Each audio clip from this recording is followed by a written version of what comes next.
ವರ್ಕಾಡಿ ಗ್ರಾಮ ಪಂಚಾಯತ್ ವ್ಯಾಪ್ತಿಯ ವರ್ಕಾಡಿಯ ಪಾವೂರು ಪೊಯ್ಯ ಪ್ರದೇಶದಲ್ಲಿ ಕಾಡು ಹಂದಿಗಳು ನಿಗೂಢವಾಗಿ ಹಾಗೂ ಸರಣಿಯಾಗಿ ಸಾವನ್ನಪ್ಪುತ್ತಿರುವುದು ಸ್ಥಳೀಯರಲ್ಲಿ ಆತಂಕಕ್ಕೆ ಕಾರಣವಾಗಿದೆ. ಕಳೆದ 2 ದಿನಗಳ ಅಂತರದಲ್ಲಿ ಈ ಪರಿಸರದಲ್ಲಿ ಸುಮಾರು 10ಕ್ಕೂ ಅಧಿಕ ಕಾಡು ಹಂದಿಗಳು ಸತ್ತ ಸ್ಥಿತಿಯಲ್ಲಿ ಪತ್ತೆಯಾಗಿವೆ. ಸಾಮಾನ್ಯವಾಗಿ ಇಂತಹ ಸಾವುಗಳು ಜನವಸತಿ ಪ್ರದೇಶದಿಂದ ದೂರವಿರುವ ಕಾಡು ಪ್ರದೇಶಗಳಲ್ಲಿ ನಡೆಯುವುದರಿಂದ ಗಮನಕ್ಕೆ ಬರುವುದಿಲ್ಲ. ಆದರೆ ಪ್ರಸ್ತುತ ಜನನಿಬಿಡ ಹಾಗೂ ಅಂಚಿನ ಪ್ರದೇಶಗಳಲ್ಲಿಯೇ ಹಂದಿಗಳು ಸಾಯುತ್ತಿರುವುದು ಹಲವು ಅನುಮಾನಗಳಿಗೆ ಎಡೆಮಾಡಿಕೊಟ್ಟಿದೆ. ಇದೇ ಪ್ರದೇಶದಲ್ಲಿ ಈಗಾಗಲೇ H1N1 ಹಂದಿ ಜ್ವರವು ವ್ಯಾಪಕವಾಗಿ ಹರಡುತ್ತಿದ್ದು, ಈ ಮಾರಕ ಕಾಯಿಲೆಗೆ ತುತ್ತಾಗಿ ಈಗಾಗಲೇ 2 ವ್ಯಕ್ತಿಗಳು ಸಾವನ್ನಪ್ಪಿದ್ದಾರೆ ಎಂದು ವರದಿಯಾಗಿದೆ.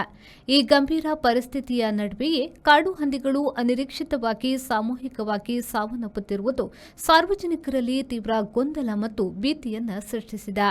ಹಂದಿಗಳ ಈ ಸರಣಿ ಸಾವುಗಳಿಗೂ ಮತ್ತು ಪ್ರದೇಶದಲ್ಲಿ ಹರಡುತ್ತಿರುವ ಹಂದಿ ಜ್ವರಕ್ಕೂ ನೇರವಾದ ಸಂಬಂಧವಿದೆ ಎಂಬ ಗಂಭೀರ ಶಂಕೆ ಸ್ಥಳೀಯರಲ್ಲಿ ಮೂಡಿದೆ. ಪ್ರಾಣಿಗಳ ಈ ನಿಗೂಢ ಸಾವಿನ ಹಿಂದಿನ ನೈಜ ಕಾರಣವನ್ನು ಪತ್ತೆ ಹಚ್ಚಲು ಮತ್ತು ರೋಗ ಹರಡುವುದನ್ನು ತಡೆಯಲು ಸಂಬಂಧಪಟ್ಟ ಆರೋಗ್ಯ ಇಲಾಖೆ ಹಾಗೂ ಅರಣ್ಯ ಇಲಾಖೆಯು ಕೂಡಲೇ ಸ್ಥಳಕ್ಕೆ ಭೇಟಿ ನೀಡಿ ಪರಿಶೀಲನೆ ನಡೆಸಬೇಕು.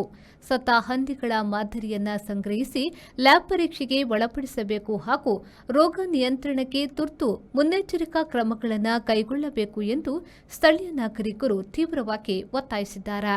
ഓർക്കാടി പഞ്ചായത്തിലെ പല സ്ഥലങ്ങളിൽ കാട്ടുപന്നികൾ ചത്തുകൊണ്ടിരിക്കുന്ന ദൃശ്യങ്ങളാണ് കണ്ടുകൊണ്ടിരിക്കുന്നത്.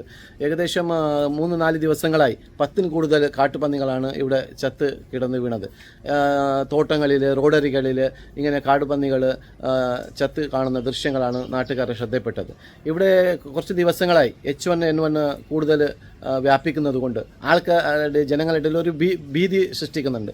അപ്പോൾ ഇതിനുമായി ബന്ധപ്പെട്ട് എന്ത് കാരണം കൊണ്ടാണ് ഈ കാട്ടുപന്നികൾ ചാവുന്നത് എന്ന് കുറിച്ചുള്ള ഒരു അന്വേഷണം ബന്ധപ്പെട്ട അധികൃതർ ചെയ്യണമെന്ന് ആവശ്യപ്പെടുന്നു. ರೆಹಮಾನುದ್ದೀನ್, ವಿ4 ನ್ಯೂಸ್, ಮಂಜೇಶ್ವರ.